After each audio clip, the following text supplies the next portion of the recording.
성도님들 시편 90편은 이 시편 총 150편 중에 딱 한 편 있는 모세의 시편입니다. 아마 모세는 자신의 기도가 훗날 이렇게 시편으로 기록될 거라는 건 상상도 못했을 겁니다. 생각지도 않았을 거죠. 하지만 모세의 기도가 입에서 입으로, 흔히 말하는 이제 구전으로 내려오다가 나중에 누군가에 의해서 이제 글로 기록이 된 것 같고요. 그것을 이제 시편을 편집한 사람, 즉 포로기 이후에 돌아온 이후에 편집자에 의해서 이 시편 150편 가운데 하나의 시로 기록되고 자리 잡게 된 것 같습니다.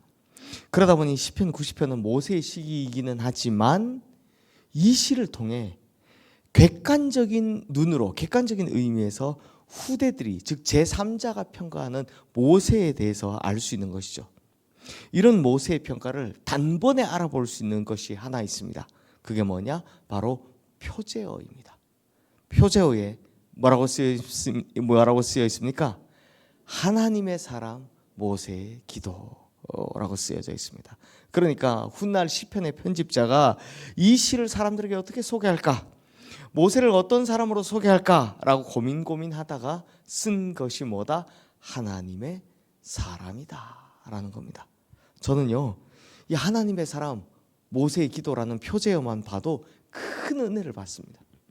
왜냐하면 하나님의 사람이라는 평가는 모세 자기가 스스로 한 것이 아니기 때문입니다. 편집자를 비롯한 후대 사람들이 입에서 입으로 내려오던 그 많은 사람들이 세대를 거쳐 모세를 딱 봤더니 어떻다고요? 저 사람은 하나님의 사람임이 틀림없었다라는 겁니다. 모세는 자신의 욕망이나 자신의 생각대로 살아간 사람이 아니라 온전히 하나님 뜻에 따라 하나님의 일을 하며 하나님께 순종한 사람이더라 라고 평가해 준 거니까요. 그러므로 성도님들, 우리는 이 표제어 하나만 가지고도 우리의 인생을 좀 돌아볼 줄 알아야 합니다. 우리가 우리 인생을 스스로 평가하는 거 말고 과연 우리의 후대들이 객관적으로 평가했을 때 우리를 두고 하나님 앞에서 어떻게 살았다라고 할까? 여기에 대해서 깊이 고민해 봐야 한다는 겁니다. 우리는 어떤 평가를 받을까? 자, 이제 본문으로 들어가자면 하나님의 사람 모세는 사람의 인생을요 이렇게 한 줄로 딱 표현하고 있습니다. 우리 10절 말씀 함께 읽겠습니다.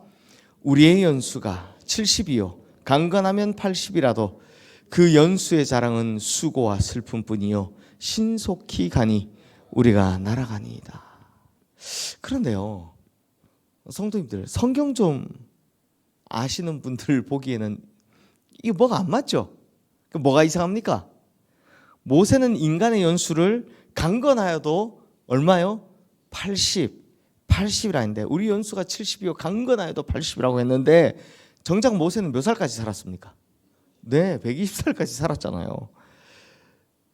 근데 수고와 슬픔뿐인 80년 인생이라고 이야기를 합니다. 그 80년밖에 안 되는 인생도 수고와 슬픔뿐이다라고 이야기합니다. 왜 이렇게 썼을까요? 성도님들 잘 아시겠지만 모세의 인생을 우리가 3등분 할 수 있죠. 무디 목사님도 이렇게 이야기했는데 1기는 이집트의 왕자로 살았던 참 인간적으로 찬란했던 시절입니다.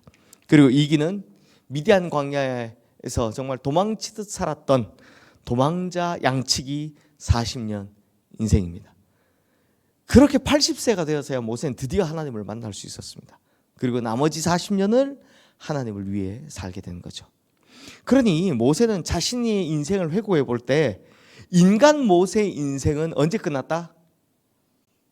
80에 끝났다 라고 이야기하는 겁니다. 그래서 그 80년의 인생을 돌아보니 뭐만 남더라? 수고와 슬픔뿐인 인생이더라 라고 고백하는 겁니다. 그래서 모세는 자신의 이전 인생을 빗대어 사람의 인생은 이렇다라고 고백을 하는데요, 우리 3절 말씀 함께 읽겠습니다. 주께서 사람을 티끌로 돌아가게 하시고 말씀하시기를 너희 인생들은 돌아가라 하셨사오니. 사람의 인생을 뭐로 보는 겁니까? 티끌, 먼지로 보는 겁니다. 하나님 손에서 한번 후 하고 불면 날아갈 먼지 같은 인생이다라고 보는 겁니다. 사실요, 근데 성도님들, 성경도요 모세의 인생에 대해서 기록할 때 그렇습니다. 사람들이 볼 때 가장 화려하고 빛났던 시기가 언제입니까? 1기 이집트의 왕자였던 그 40년 인생 단 몇 줄로 기록하고 있습니다. 그렇죠? 그냥 이기 도망자 양치기의 인생 거의 한 줄입니다. 한 줄. 즉 티끌과 같은 인생은 별 의미가 없더라. 하지만 반대로 성경은 출애굽기, 민수기, 레위기, 민수기, 신명기를 통해서 모세의 마지막 40년에 대해서만큼은 자세하게 기록해 놓고 있습니다. 엄청난 양을 기록해 놓고 있습니다. 즉 하나님을 만나고 난 이후의 모세의 인생은 그만큼 의미가 깊다라는 겁니다. 그러므로 성도님들, 오늘 우리가 확실하게 깨닫는 것이죠. 나를 위해 사는 인생은 이 땅에서 아무리 잘 살았다 할지라도 객관적으로 보면 수고와 슬픔뿐인 인생이요, 티끌 같은 인생일 뿐이다 라는 겁니다. 나를 위해 살면.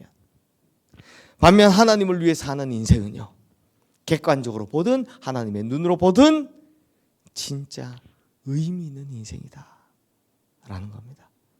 그러므로 성도님들, 우리 인생의 참된 시작은 언제부터입니까? 하나님을 만나고 난 이후부터인 겁니다. 하나님을 만나기 전 인생은 아무리 화려했다 한들 하나님 없이 살아갔던 인생은요, 그냥 아무 의미 없는 티끌 같은 인생일 뿐입니다. 그냥 한 줄의 인생일 뿐입니다.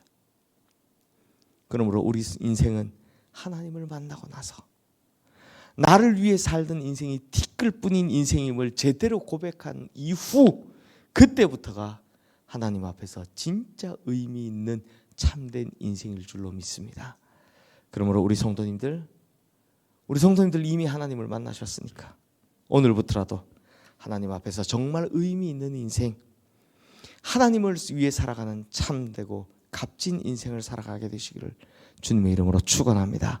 그래서 하나님 앞에서도 사람들에게서도 하나님의 사람이라 인정받는 그리스도인의 참된 인생 되시기를 주님의 이름으로 축원합니다. 이 시간 오늘 주신 말씀 기억하며 우리 함께 기도하겠습니다.